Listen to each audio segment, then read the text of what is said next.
Do you know why the gods and demon enemies since the beginning of time once came together as friends? Do you know what treasures and what deadly dangers were hidden deep inside the cosmic ocean?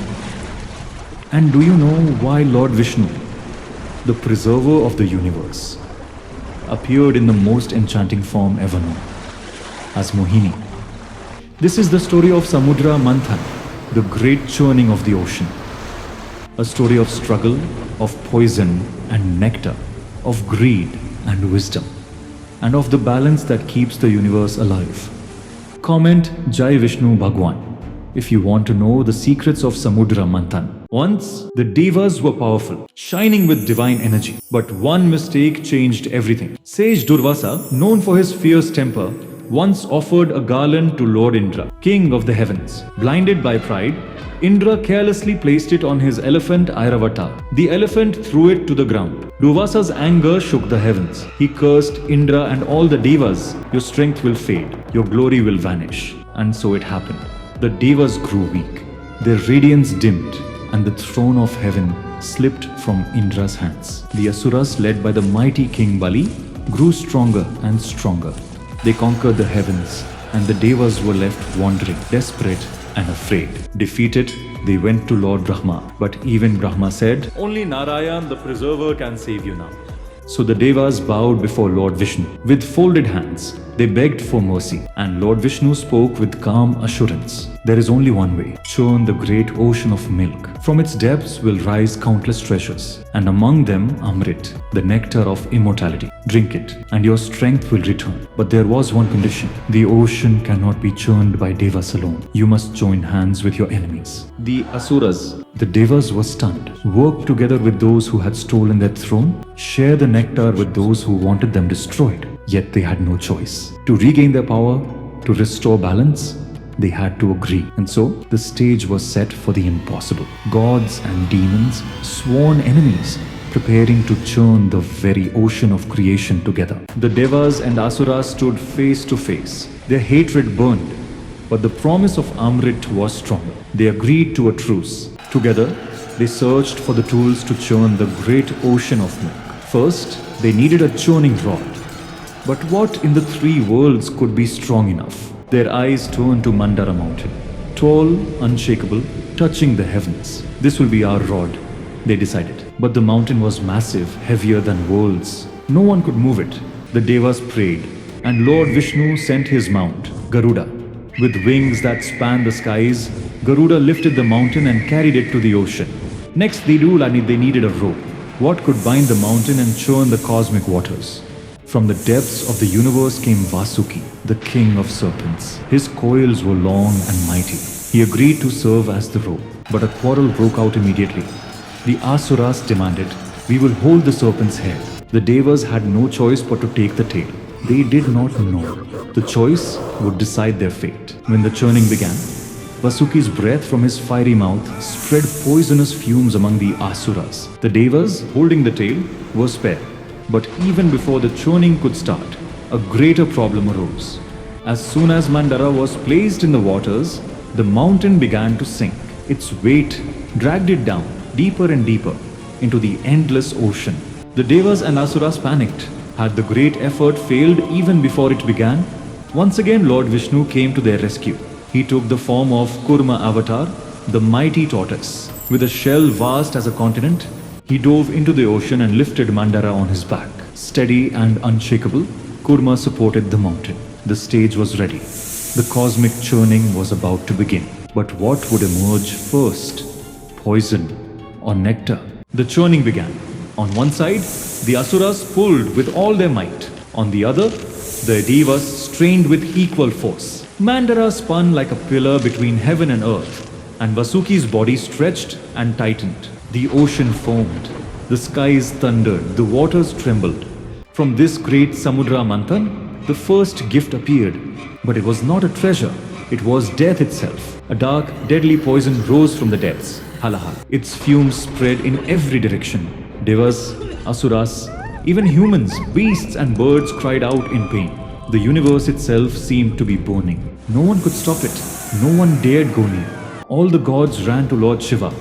With infinite compassion, Mahadev stepped forward. He took the Halahal in his hands and drank it whole.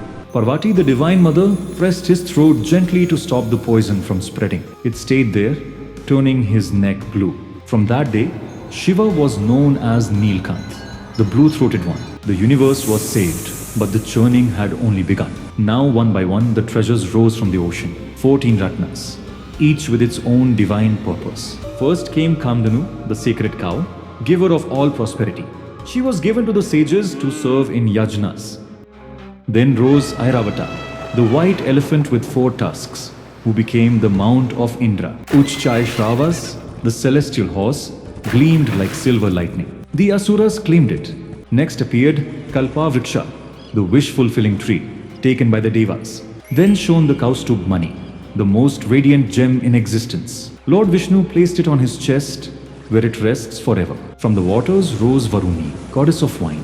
She was taken by the Asuras, who desired pleasure more than wisdom. Then came a divine glow. It was Mahalakshmi herself. The goddess of fortune rose from the ocean, seated on a lotus, radiating grace and beauty.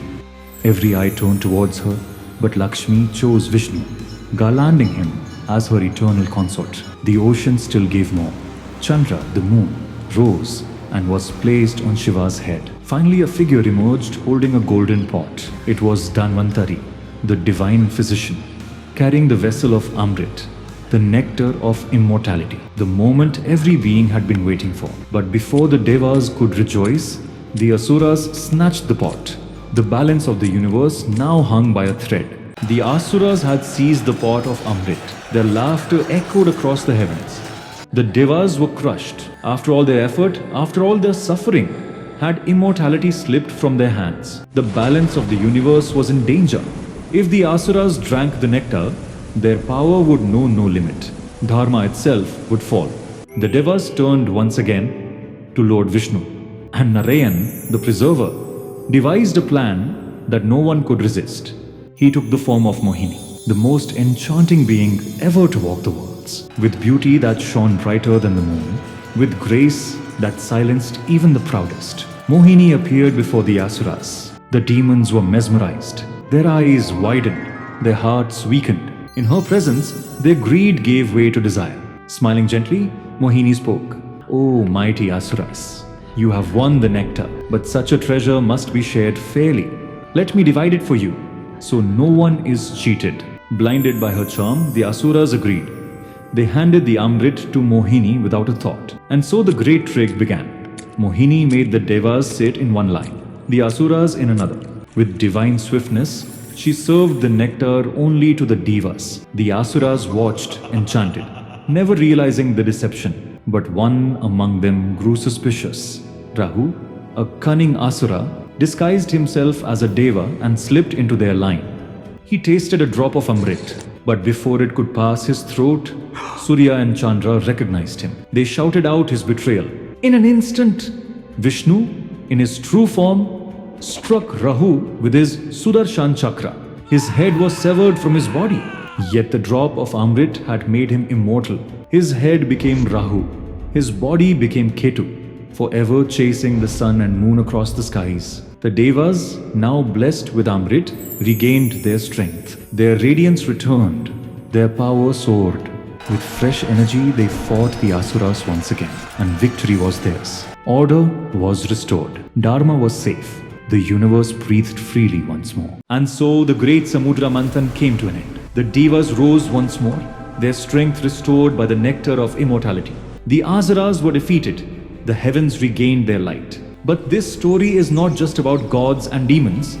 It carries a message for every one of us. The ocean is like the human mind. Deep, restless, filled with treasures and dangers. The poison is our anger, greed and jealousy. If left unchecked, it can destroy everything. But just as Mahadev drank the Halahal, we too must learn to face our negativity with courage. And the nectar of Amrit, it is wisdom, devotion, and truth. It is the strength that helps us rise again, even after defeat. This is why the Samudra Manthan is remembered not only as a cosmic event, but as a lesson for life. Even today, its echoes remain. The jewels that emerged connect to festivals we celebrate, like Dantaras and Diwali, when wealth and light first rose from the ocean, and the moon from the churning still shines on Shiva's forehead every night. The universe teaches us again and again. After every storm, treasures will rise. After every struggle, wisdom is found. This was the story of Samudra Manthan. If you want me to tell the story of what happened after, when Lord Vishnu as Mohini faced the Asura Bhasmasur, then type in the comments, Jai Vishnu Bhagwan.